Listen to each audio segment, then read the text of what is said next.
Welcome to another episode of Soccerheads New England. I'm Dave Rattigan here with Jim Ruberti and Paul Nardizzi, trying to make sense of the beautiful game, which reminds me of very much of like a kid in high school who says, "Call me Killer," because he wants to be called Killer, but really he's meek and mild.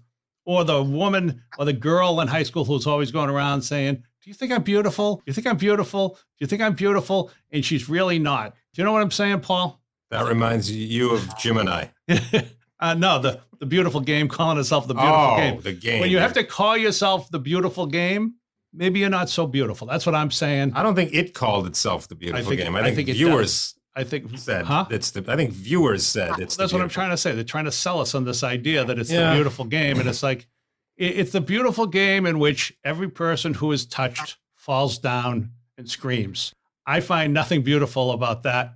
Check us out at soccerheadsnewengland.com, our Facebook page, which is Soccerheads New England, or email us at soccerheadsnewengland@gmail.com. And if you like this podcast, please share it, because we're trying to build our listenership. With us today also, as always, is our engineer, Dale Lawrence, who is here as part of his community service. And we also have a guest, comedian and former goalkeeper, Pat Collins. Pat, thanks for joining us. Thanks for having me. Looking forward to it. Yeah, it's going to be great. We're going to ask you, among other things, was why so many comedians that we know are former goalkeepers. In other words, what we're going to be asking you is, which came first, the chicken or the mental illness? I have a theory, so you tell me when, we'll fire away. All right, excellent. We'll start with your theory in just a second. We're also going to talk about the New England Revolution, speaking of goaltenders, their losing streak. And later on, Paul will have an unbelievable story from the news of the wide world of soccer. But first, this is Paul's favorite part of every podcast, plugs. Soccerheads New England is sponsored by financial advisor Rick Spencer, 978-857-7573. That's Rick's number. That's 978-857-7573.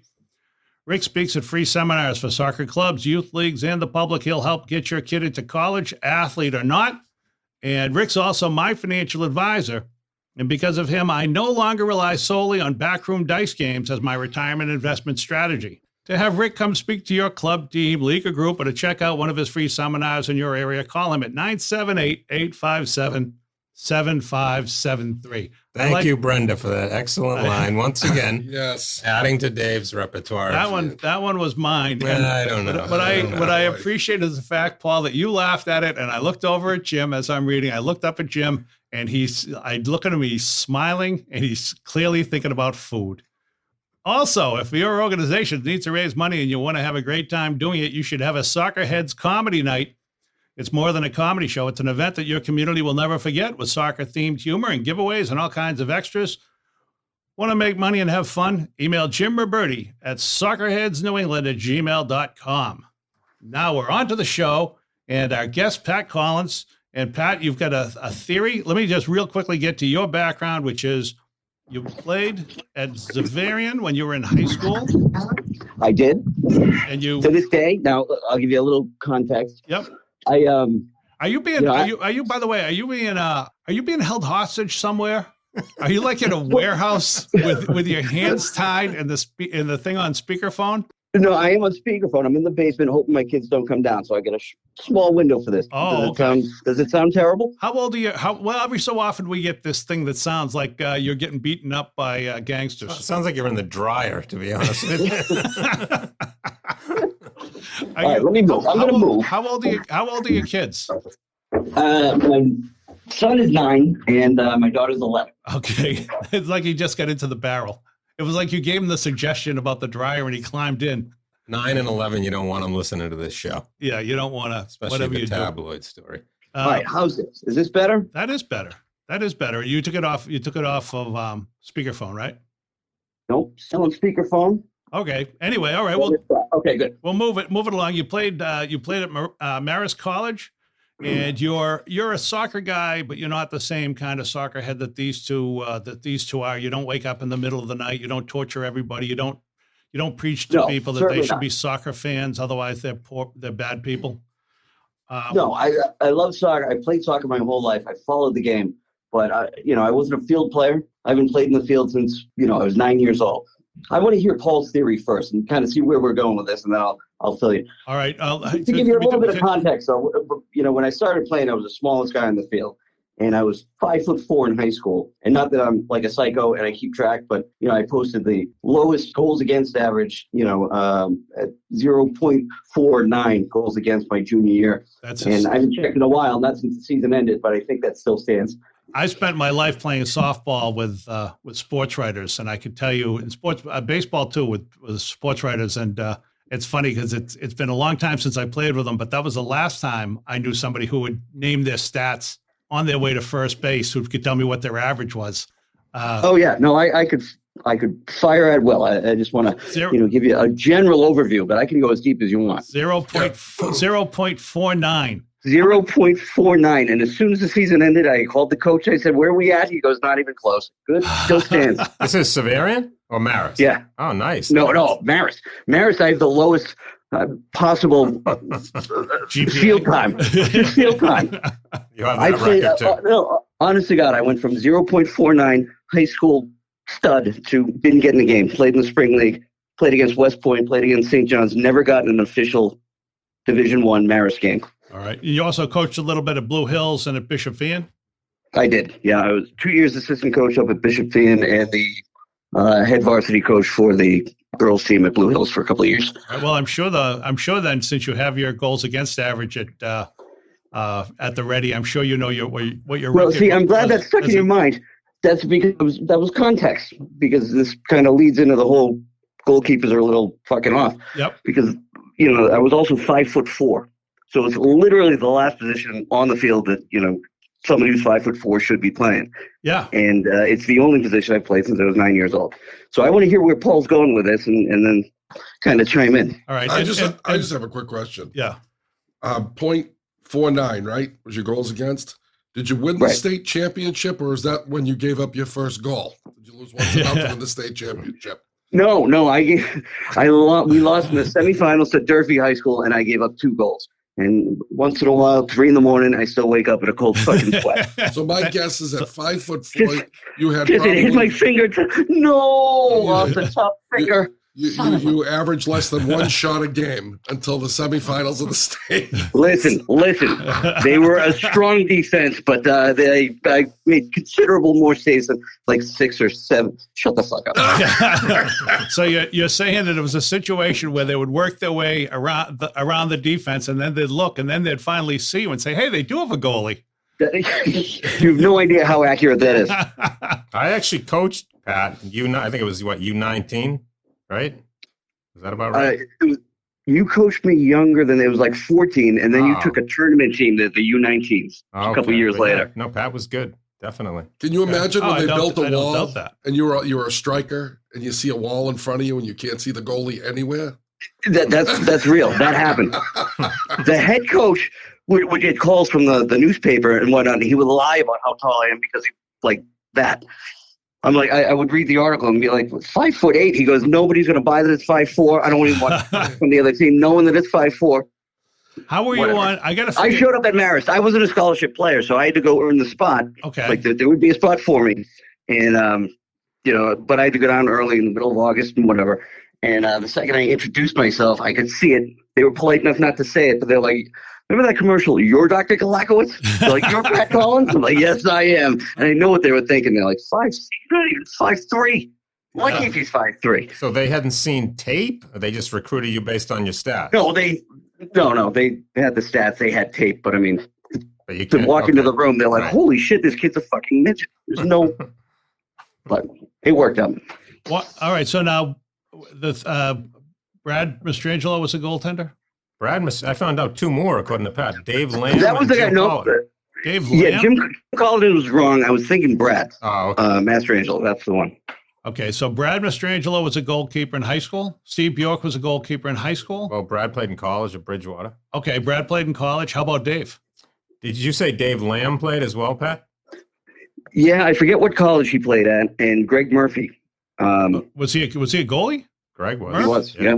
Wow, that's a lot of goalies. And then U3, and then I feel like there's Bjork. Right, Bjork, and we could say that I was a goalie, but saying I was a goalie is sort of, it's the same as with hockey. I a guy that they shoved there. They didn't have like an orange cone that day, so they All said right. You were like Still. the right fielder. You're like right fielder in Oh, Little no. League goalie. I was You eat one foot and they call you a cannibal. something like that. But Jim was an actual he was an actual goalkeeper. He was a college captain. By the way, Pat, I know you seem to know your stats pretty well, so I'm assuming you know penalty kicks. How'd you do in penalty kicks? You know what? That one I don't know, but if you give me a second, I have Yeah. that sheet Did- right did- here. Did you I allow? hate Did this you allow? segment already. Did No. you, I did made you, multiple copies. I have one in every room, so I'll tell you in a sec here. did you allow 15 goals on 15 penalty kicks? No. I right. saved more than I missed. You saved more than you missed. That's embarrassing. Jim, why don't you tell him why we're asking this? Yeah, the reason they were asking this because I went 0 for 15 in my career. Which Wow. Put Yeah. it this way, it was to the point when I was 0 for 10. It was I literally would say to myself, "All right, you're going to go right," and I would jump left, and it would go the other way. It was And that wasn't a great process. That wasn't a good plan of attack for you. no. Did your coach ever think maybe we should practice this? I feel like Pat's coach showed him tapes of Jim and said, Don't "Here's what you don't No, want to do." I think I thought it was you that we talked about. Who? I had this somebody else is calling. I will ignore them. For penalty kicks, like it doesn't take a lot to look dumb. You know what I mean? Like walk in the room, I'm clearly the dumbest person in the room. I'm not to sell it too hard, right? So what you do on the penalty kick, I had this whole process. I'd walk the line from post to post, and then I'd line up, make a mark in the ground with my heel right at center on the center line in between the two posts. But I would go a step and a half over and look like I think I'm standing in the middle. So there's clearly, a wider side of the net to go at. And every single time, that's where they go. So I know where you're going, and it worked. But you got to get further over now, and you're getting over there to make the save. It doesn't matter if I know what side they're going to. You know what side you're going to. That was a problem for me. That was the problem with you. That was a problem for me. And then when I thought I would guess the right side, they just kick it down the middle. And Yeah. Those are the two big things that Jim had. He became a goalie because he didn't like to run, and he didn't like to dive to the left or the right for the ball. So that hurt him on the penalty kicks. But I don't really see how there was any attraction whatsoever then. well, the ball that would dribble slowly to him, he was a tiger on that one. He was a tiger on that one. I was very aggressive with dribblers. That's for sure. They seem like they might have been fewer and far between. You're a patient man for that to be attractive to you. It was, I gave Listen, up, it's a grind, but if you're patient, the payoff is fantastic. Yeah, exactly. And I had given up some historical, horrible goals in my career, but I made it all right. You also have a lot of records. Let's not. I have a Let's lot of say this: records. Jim left. I will say this, Pat. Jim left UMass Boston with a lot of records. He had a Jimi Hendrix. He had some Beatles and some Stones, all from his roommates. All right, so you've got a theory, Paul, on why so many comedians were formerly goalkeepers? I do. All right. And by the way, there were a couple of hockey goalkeepers too. Really? Yeah. Paul Elwell I used to always talk about being a goalkeeper. I played, in a couple of beer leagues. You're a comedian? I know. A lot of people, I guess that's really where it falls apart. That's really where it falls apart. My theory is basically there's two parts to this. Okay. First of all, I was soccer. All right, go ahead. First of all, I've noticed that all of you guys are clean. Very clean. The comedians we mentioned, you never need to say to them, "Don't do this bit, that bit." There's none of that. I thought you meant hygiene. No, clean comedians. Pat's got good hygiene. Pat is clean. I can't believe that you would have Pat on as guest and make a hygiene. All right, go ahead. So Clean. my theory there is, before I get to my real theory, is you guys are defensive players as goalies, and I was a forward, which is more offensive. Yeah. But as a comedian, I'm offensive. You're very That's offensive. what I'm doing. I'm still doing offense, and you're doing your defensive thing. Yeah. That's why you guys are clean. That's a good theory. That's a good. Pat, what do you think of that theory?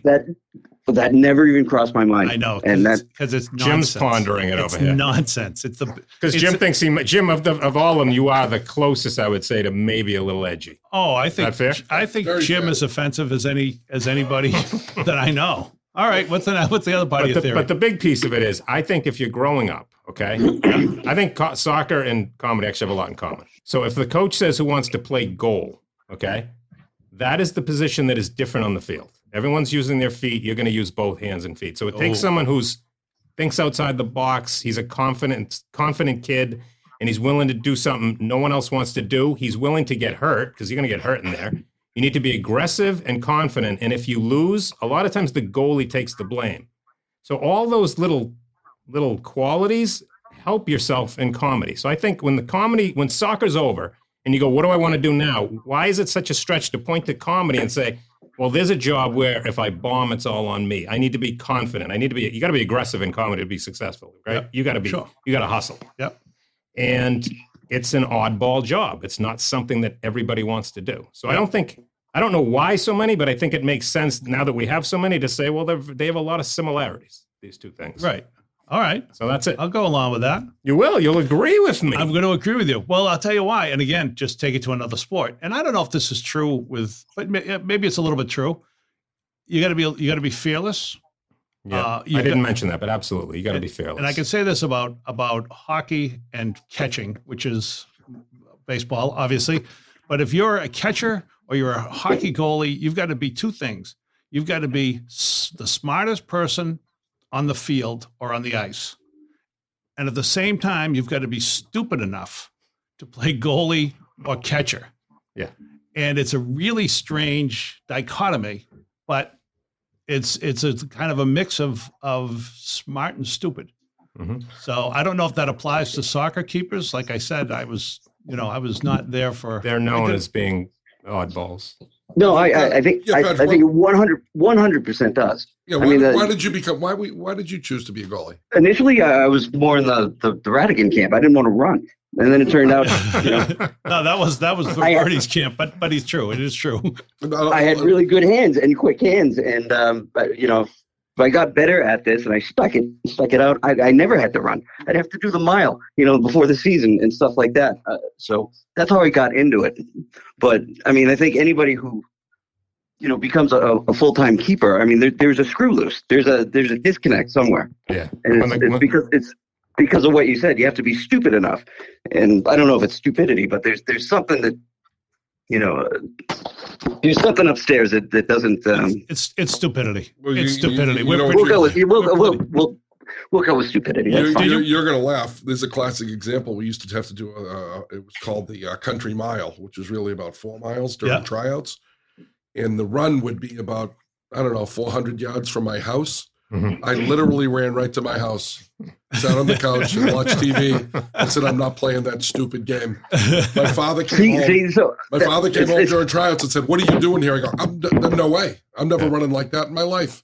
And that's honestly how I became the goalie on the team. I file that under disconnect. Like there's something there, but not stupidity. That's fucking brilliant. It's a different way to look at it, right? The Rosie Ruiz. No field player would ever think of that. He'd go by. He could run.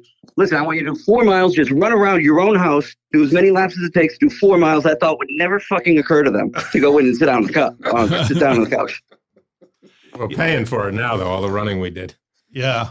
What's fascinating about this? I actually learned something. I never knew that soccer goalkeepers were allowed to use their hands. Really? That would help me a lot. You would have been a little better, Dave. I would have been a little bit better. I still think being a goalie, too, is you get bored. I mean, same reason I was a catcher on the baseball team as well. You're in the game, the whole game. Yeah. And you're the one that wants to put the responsibility on yourself, whether you think you can win or lose. And honestly, it keeps you in the game. You're not bored. You're in it. Everybody's looking for you to either be successful or lay a big turd. And that's the exciting. Then we go on stage to do comedy. It's the same thing. It's why we can go on stage. I think it gives us the guts to go on stage and either fail or win. We've done it before. Like I said, 0 for 15 in penalty kicks. I can vomit some jokes and get over it. No, I think that's another legit factor. It's the ADD factor. Yeah. If somebody actually makes this a case study, they should, parallel with it. How many comedians have ADD? How many goalkeepers have ADD? I bet they would line up pretty well. Is that your theory? I like that. Is that one of your theories? It's interesting, although it makes, I don't know. I mean, if you're a player Here's the thing. No. Well, what you just said, a successful goal, you have to be in the game for the whole game. If you don't, you're not going to play goalie very long. You're not going to be. Well, that might you fucking suck. That's the one thing that keeps you hyper focused. Like that's exactly what it was for me. Exactly what you described. Well, wait a minute. Hold on, because I this is much more of a hockey thing than a soccer thing for me. But boy, I would watch my team with the puck down the other end of the ice, and I would be so bored, and I would just be waiting for them to come back the other way, because I wanted them to shoot on me because it was a lot more fun, even if we lost. I know that's absolutely. But you have to look, where your defender is and find the next reason that you're going to scream at your fucking guy. Oh yeah, and you have to have the balls to do that because that drives them crazy. That was always my strength as a goalie, blaming my defenseman after a goal. You're a little different than me. I prayed that the ball never came to my side of the field. I'm glad you said that because when I have to jump in the net, I don't want that thing coming down there. I don't want it anywhere near me, to be perfectly honest. That's what I'm saying. It's like what's you? But Pat, what about the balls on the other end of the field? You're not just sitting there thinking, "Oh, this is boring." Well, kind of in the Sunday morning league now, yeah. But I mean, back in a competitive, game, I'm all the way out to almost half field, maybe, and you're giving directions and you're, directing traffic. Oh, bossing people around. Okay, all right. Well, the only way you're going to get a shutout and have a .49 goals against average is if the ball's on the other side of the field. I'm not going to lie to you. A lot of times it was. I mean, it was a strong defense. Yeah, but you're still going to make you still got to make your saves, and you want to be ready for the 6 shots. And in my case, it was 16 again. But you want to be ready, and you're happy when it's down the other end of the field. Let me ask you this: in a pro game, none of us have played pro, but continue. I'm going to assume you two have watched. I'm going to assume the 3 of you have probably. I'm going to assume 2 of you have watched goalkeepers in a pro game. Where does the goalkeeper go when the ball is down the other end of the field?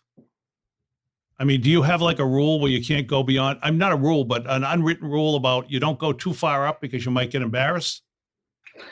It depends on what time to get. I remember against Bridgewater, maybe Mastriano or whatever his name was in the goal. I was up in the box and I hit the post. We were down by 1 goal. Yeah, you were down by a goal. But I'm just saying. Left, but right. We push up. My rule was I would never go beyond zone 14. Unlike you and from what I hear, you go to zone 14 and you stand on the peripheral, and then somebody calls the cops and says there's someone outside the window peeping. All right, Pat, we're gonna move this along. You played other sports, Pat? You played other sports? Yeah, I played baseball and basketball. What position? You're going to say second base and point guard, right? No, second base and shooting. And where? Shooting guard. Shooting guard. Okay. All right. I mean, they really try to hammer the point guard thing. I'm just a selfish, greedy bastard. And I don't like sharing the ball. And finally, the guy figured it out sophomore year. He's like, what if you try shooting guard? I'm like, that worked out. And I could have played Division III basketball, and that was pretty much my mindset: is catch and shoot. Huh? I didn't even realize. Terrible passing. I didn't realize you played Division I soccer. I'm impressed with that. Well, technically, I didn't really play. Yeah, I was on the Division I soccer team. Still, you're on the team. Yeah, I think the technicality is being on the team, and you won in that. But that's pretty good, Pat. And how about in baseball? Were you a second baseman, and were you any good in baseball?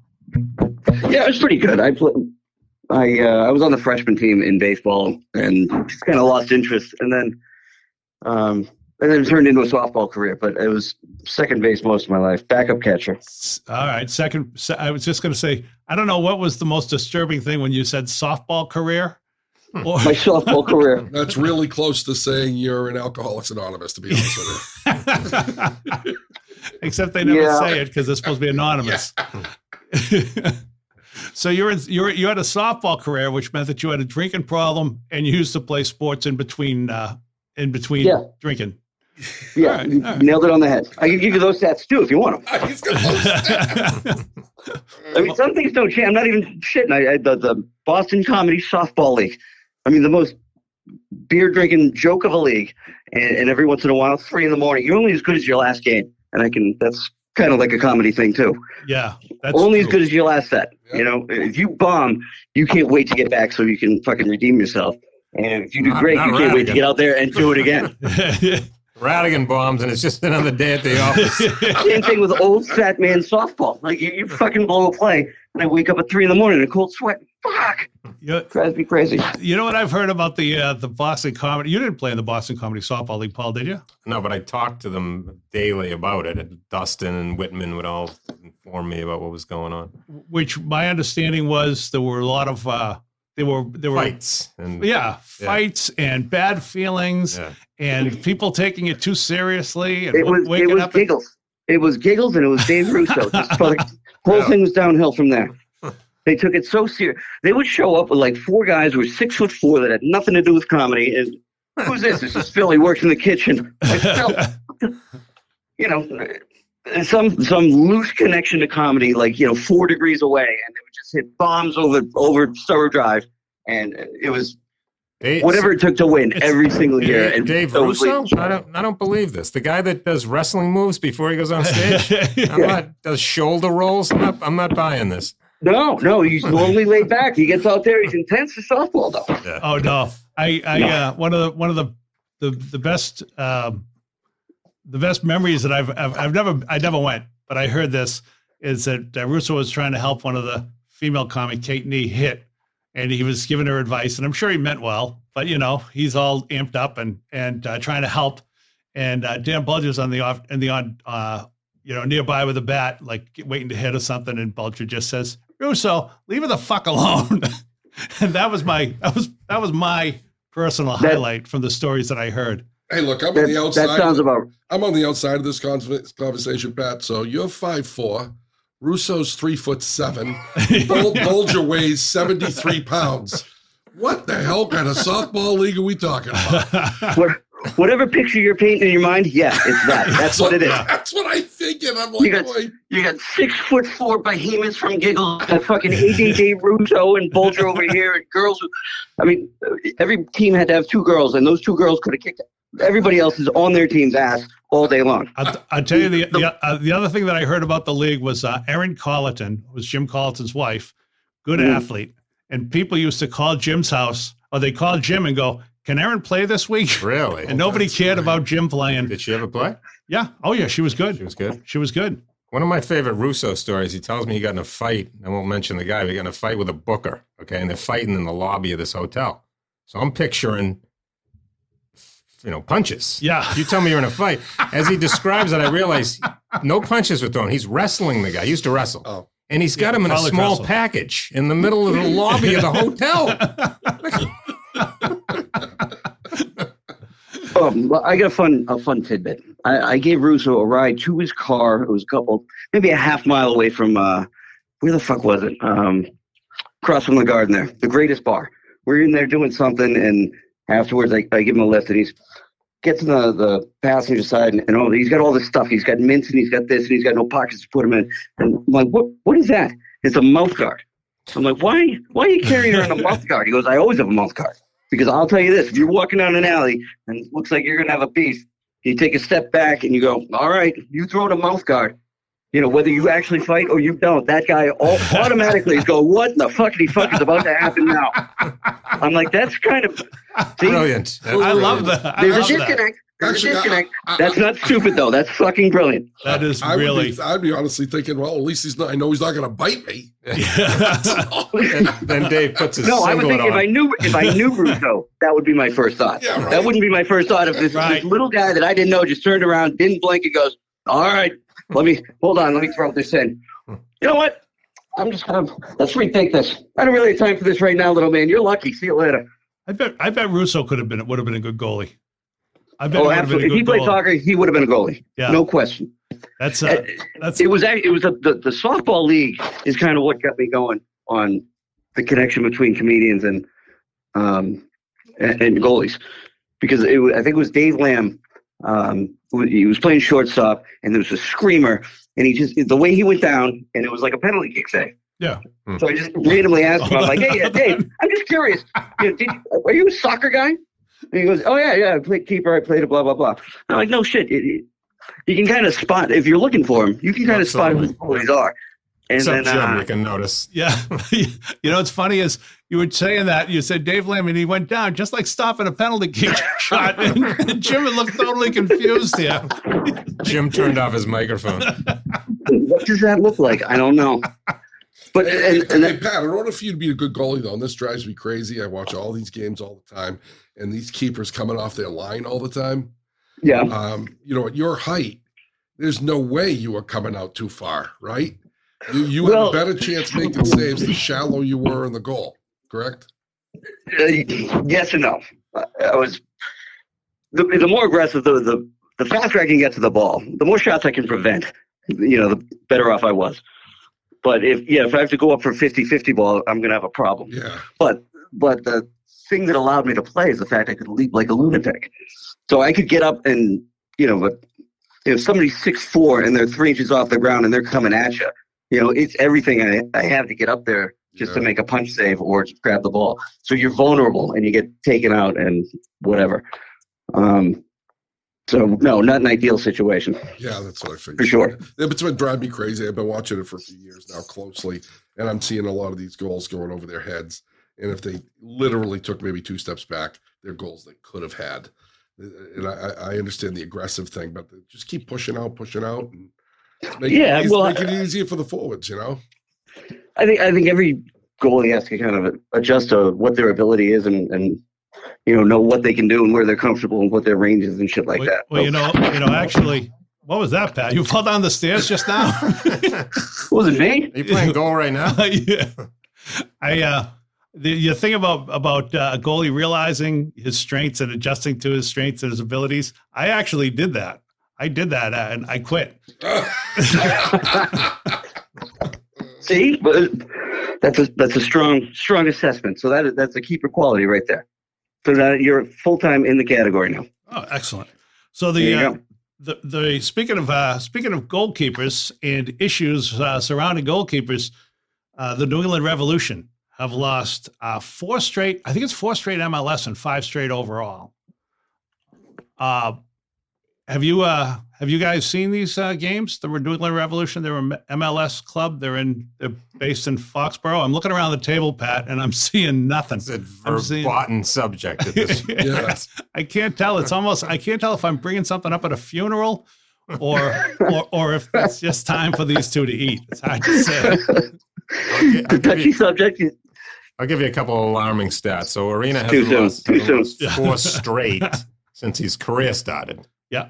96 is when he last lost 4 straight. Wow. Ever. Anywhere. Yeah. And the Revs are allowing the second most entries into the penalty box, whether it's dribbling or ball being sent in the league. Yeah. So they're in trouble. And I've been saying it all along, spend some money because this team right now isn't good enough. You actually have been saying it all along. Spend some more money. You've got money, spend it. I usually don't listen to anything you say, but I remember you saying that. Jim? What was my number one thing? I think you need to spend money on a top tier number 1 goalie, keeper. That's going to change everything. How do they not have a keeper to enter the season? Did they just make a mistake on the guy that they thought would be the replacement for Turner, or is it the kid and now Turner's hurt, so they don't have an opportunity to work the kid in? What's going on? Pat, do you have an answer? Have you been watching the Revs, Pat? No, I've been watching the scores, but I haven't actually caught more than 3 minutes of a game. Yeah, I think they're just weak. I think they need to go out and they need to search high and low, Europe, even maybe in the CONCACAF divisions. They're going to find somebody that. What divisions? Your favorite, CONCACAF. The CONCACAFs, okay. But I think they need to find somebody that'll allow their offense to play offense and not be worried about having to score 3 to 4 goals a game. Well, that to me seems to be it seems to be the issue of a little bit of both, because obviously the third goal the other day, they lost 3-2. Third goal was mishandled a little bit. But on the other hand, boy, they just seem to have trouble defensively. And maybe I'm wrong. Maybe it's just the defense looks bad when the goalie gives up, or the goalkeeper gives up goals. But to me, it seems like there's basically for every 3 goals, 1's on the keeper and 2's on the D. Does that seem about right to you guys? That's fair. But they have brought in a new goalie. I'm waiting for him to play. They paid money for some Serbian national. He's supposed to be really good. But Okay. they didn't know Turner would be hurt either. Right. Well, So that's that's the thing. unexpected. Well, they knew Turner would be gone, though. Gone in the summer, but they figured they get off to a good start with him. Right. Get someone else ready. But like I said, we text each other. I said, Knighton played last summer and they didn't miss a beat. Knighton's fine. He blew one goal, but he's been fine. Okay. All right. So can I interject for the question? Because I'm curious. Sure. Yeah. If you're gonna go out and spend the money, and it's not the keeper, what's the focus? What do they need? Oh, I think they need I think they need help in the back line. These guys think they need a striker. Basically, these two want them to go out and get the best players ever and just replace everybody from last year's team except for Cardasil. Is that about right? Well, I think the league itself is a growing league, so it's getting better every year. Like the Premiership doesn't get better. They're already the best. Yep. The MLS is trying to catch up. So every team got better, except we got worse or we stayed the same, whether you want to argue. But you can't do that anymore. You got to keep getting better. So if you lose Buchanan and Turner, you have to replace that. Did the Revs get two LA Galaxy veterans happy? Yeah, those guys haven't panned out. All the subs that they paid for haven't really panned out. So right now, nobody's panning out. Is there anybody that they brought into the offseason? Jet's been okay. Okay. Yeah, he's been okay. He keeps the ball. He doesn't lose it, but he only has one goal. He's not right early in the season. I remember that scoring at the pace Buchanan was. He's I don't know. It's funny because I've seen him and I've thought the games I've seen him, he looks good. Yeah, but probably I saw him early in the season when he had a couple of really good games. Have they continued? His play's been okay. It's been okay. Altidore reminds me of Pat. He looks like he doesn't want to run anymore. Yeah, I changed my mind on Altidore. I was very excited to have, but if they're going to spend the money, Dave, they're going to spend it on somebody who can serve the ball or a very good striker because you're going to need goals. Pat, have you been training with Altidore?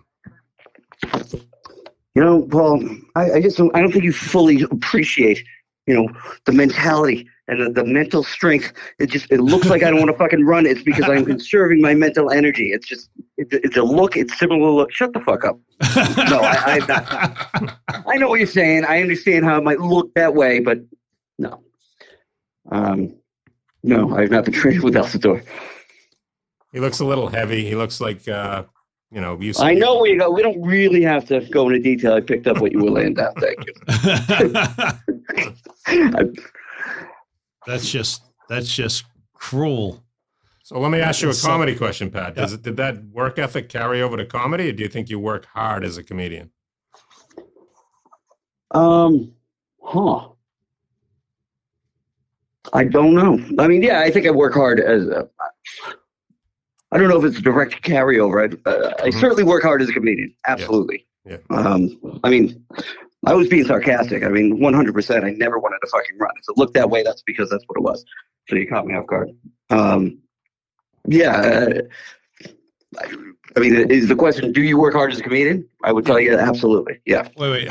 So when you go to a comedy show and you're supposed to be there, it's an 8:00 show. You show up right at 7:30. You can't find a spot because everybody's turned out to see you, or more likely Sweeney. And so you're in the parking lot. You can't find a spot, and it takes you like 5 minutes to find it. Now it's 7:35. You want to be there promptly. You park in the far end of the parking lot. Do you run? To get to the hall? I'm so stupid. I had no idea where you were going with yeah, that. neither did I. Yeah. You suck it up and run as far as you can. And when you're about 10 yards away and you have to stop and you have to sit down and take a breather, and then you just fucking do the best you can. So it's probably 10 to 15 wind sprints, and it'll take you might get there by the time you're supposed to go on stage. Well, Pat, but yeah, I would do my best to sprint. Pat, I have the answer for you because I did a show this weekend where I got there early enough, and I did run to get to the. Yeah. It was a buffet dinner for the show, and I ran before the whole herds of people got there, and I got my food first. Put it in perspective on how hard I would consider running. This is. I will leave you with this, and I gotta go. The one time I played in the field. In high school, didn't play in college, didn't play literally 7 years leading up to it. The one time, because I would always give people shit about what they're supposed to be doing on the field and this, that, and the other. And, made it sound like I could go do it. And finally, I'm like, give me a chance, coach. I keep bugging him. The last game of the season, it was Malden Catholic. His son was they threw him in, and this was it. I'm getting the chance.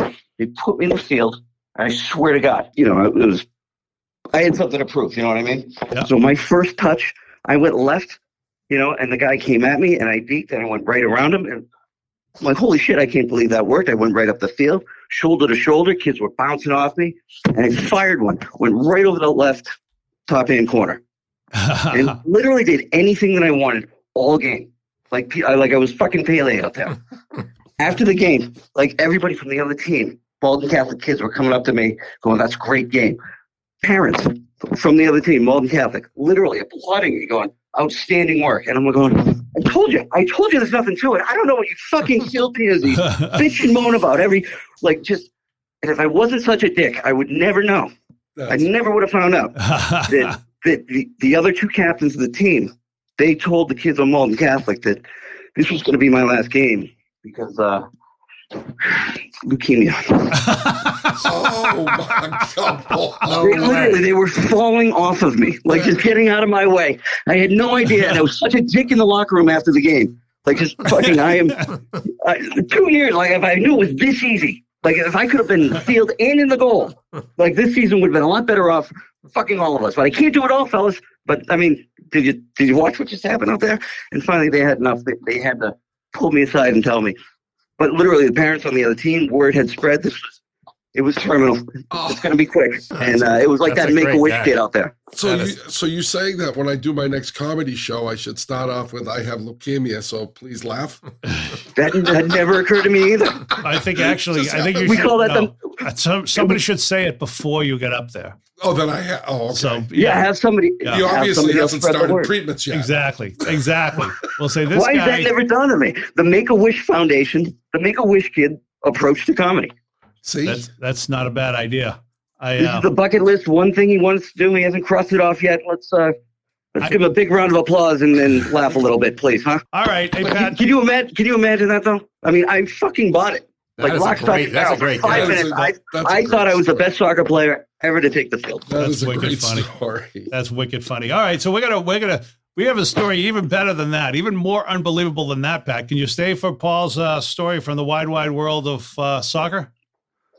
Or you got to wrap up. That's fine either way. No. The kids are in the car, but fuck it, they're gonna have to wait because I need to know. All right. Here's our every week. Paul scours the world for the best, most unbelievable story. You'd almost think that he's making it up, and have come up with a story from the news from the wide world of soccer. Paul, what do you got? Greenfield, Massachusetts. Yes. Adult League Level 3. League Level 3. Greenfield. This man, has a 48-hour erection from either Cialis or Viagra. Yep. So instead of following the directions on the box and going to the doctor, he heads, no pun intended, to his men's soccer league game. Yep. And upon arriving, there's a little bit of a commotion, and the ref decides not to let him play. We actually have audio from this, believe it or not. You have audio from this? We do have audio, because you don't believe these stories, so Dale pulled up some audio on this one.